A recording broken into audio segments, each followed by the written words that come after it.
अस्सलाम वालेकुम वरहमतुल्लाहि वबरकातुहू। जैसा कि आप हज़रात को मालूम है, ऑल इंडिया तहरीक अवाम हिंद ने तालीम मैदान में ज़बरदस्त पहल की है उलमाए किराम और हुफ़ाज़ निज़ाम और मुफ्तियान किराम के लिए। तो आज से हम जो स्टार्ट करते हैं, ये इंग्लिश की क्लास होगी, बेसिक इंग्लिश की। हो सकता है आप लोगों में से बहुत सारों को अच्छी खासी इंग्लिश आती होगी लेकिन मैथ नहीं आती होगी, या जिनको बिल्कुल भी इंग्लिश नहीं आती होगी या हल्की फुल्की मैथ आती होगी, तो हम उन दोनों से ये रिक्वेस्ट करेंगे कि दोनों ही पेशेंस से सब्र से काम लें। सबसे पहले हम बेसिक समझ लेते हैं, जिसको हम अरबिक में ना जुमला बोलते हैं। जुमला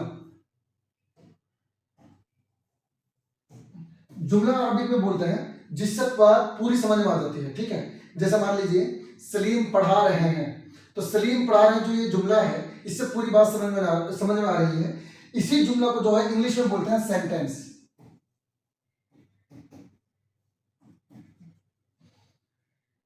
इसी जुमला को हम इंग्लिश में बोलते हैं सेंटेंस। इसको इंग्लिश में हम बोल सकते हैं a group of words that complete sense. ठीक है, दैट कंप्लीट सेंस, वर्ड्स का ऐसा ग्रुप जो सेंस को बतला है, यानी जिससे पूरी बात समझ में आए। बस आपको इतना याद रखना है कि जुमला उसको बोलता है सेंटेंस को जिससे बात पूरी समझ में आए।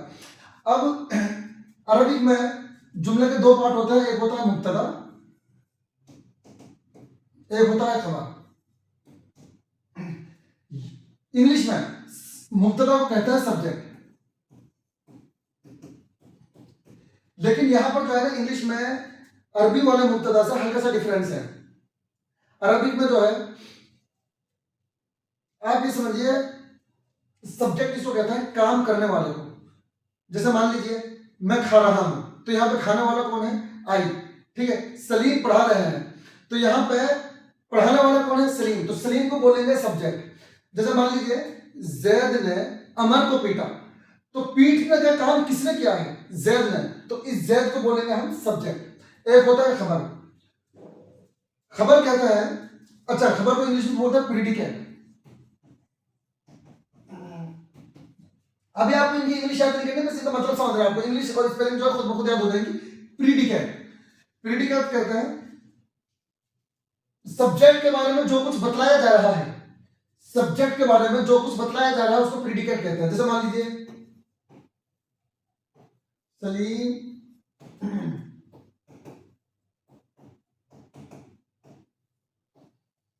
आप इस सेंटेंस के ऊपर ध्यान नहीं देना, बस मैं आपको समझाना चाह रहा हूं। इसका मतलब है Salim is teaching us, Salim हमको पढ़ा रहे हैं। देखिए यहां पर पढ़ाने वाला सलीम है, तो ये हो जाएगा सब्जेक्ट।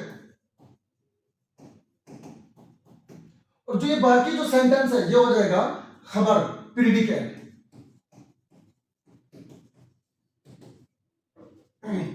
उम्मीद है कि आप लोगों को ये बात समझ में आ गई होगी।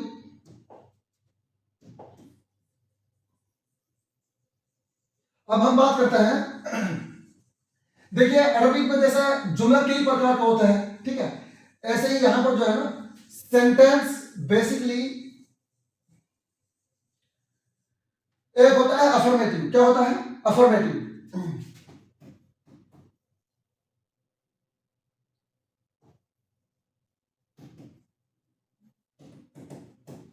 अफर्मेटिव इसको आपने पढ़ा होगा कि मुस्बत, जिसको हम बोलते हैं ना मुस्बत, जिससे काम के होने या करने का पता चला, उसको हम बोलते हैं अफर्मेटिव सेंटेंस।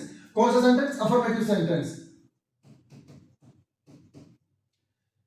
जिस सेंटेंस से काम का होने का या करने का पता चला उसको बोलते हैं अफर्मेटिव सेंटेंस। जैसे मैं कल स्कूल जाऊंगा, तो इस सेंटेंस से मेरे स्कूल जाने का पता चल रहा है। ठीक है, मैं पढ़ा रहा हूं, इससे पता चल रहा है कि मेरे पढ़ाने का। ठीक है, मान लीजिए जैद एक अच्छा लड़का है, इस सेंटेंस से पता चल रहा है कि जैद के अच्छा होने का, तो इसको हम अरबी में बोलते हैं मुस्बत।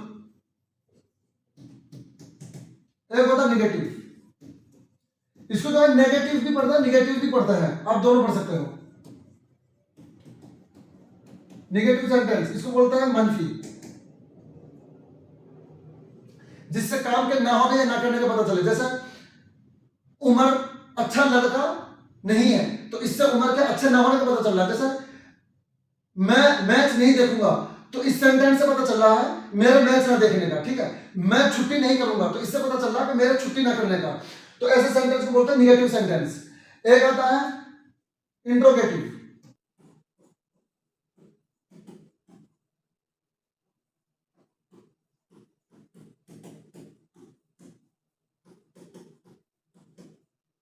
इंट्रोगेटिव सेंटेंस कहता है जिस सेंटेंस से हमें सवाल का पता चले।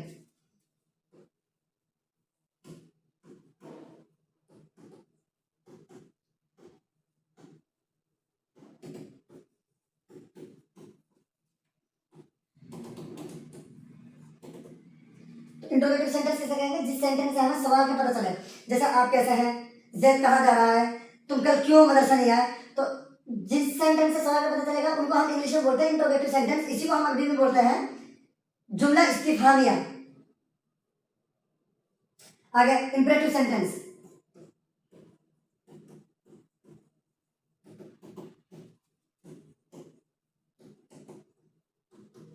इंपरेटिव सेंटेंस जिस सेंटेंस से हमें ऑर्डर या रिक्वेस्ट का पता चले।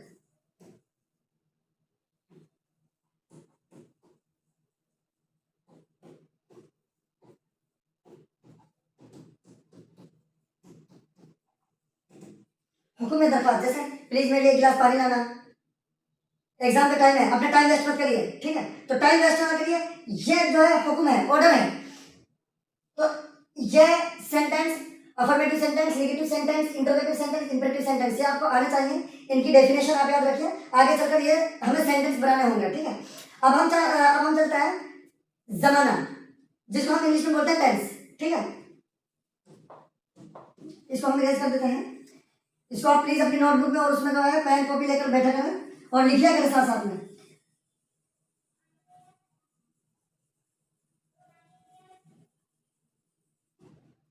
जैसे अरबिक में 3 जमाना होता है, माज़ी, हाल, मुस्तकबिल, ऐसे ही इंग्लिश में भी 3 ही टाइम होते हैं, ठीक है। 3 ही जमाना होता है।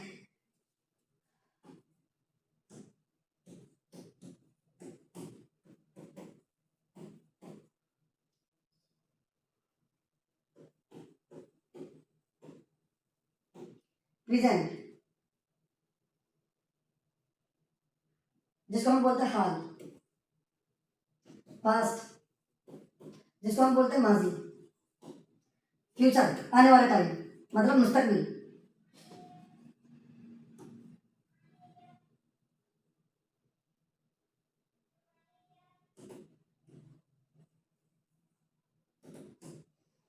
तो ये बेसिक चीजें हैं, आप इनको याद रखिए इंशाल्लाह जो है। अब हम मूव करते हैं, अभी हम प्रेजेंट की बात करेंगे, ध्यान सुनना। प्रेजेंट में भी बिल्कुल सिंपल सेंटेंस, जैसे मैं खुश हूँ, मैं खुश नहीं हूँ, हम लोग जो है उदास हैं, इन सेंटेंस की तरफ। लेकिन उससे पहले मैं आपको 2-3 चीजें लिखवा देता हूँ, उनको लिखिए और याद भी करिए, बहुत जरूरी है।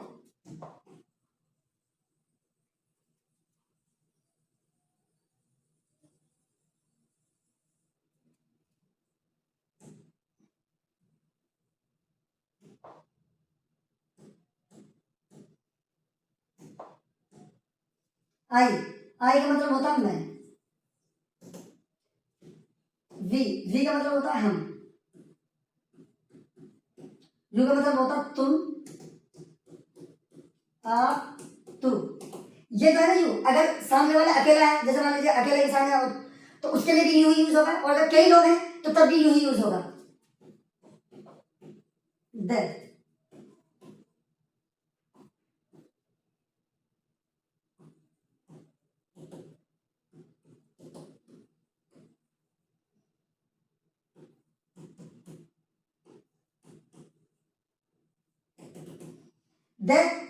वे सब, ठीक है।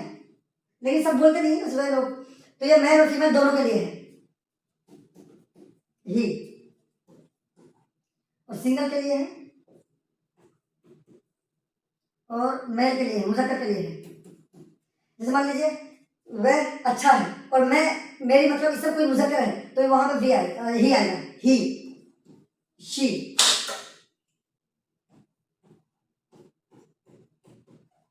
और ये मुअन्नस के लिए है, ठीक है,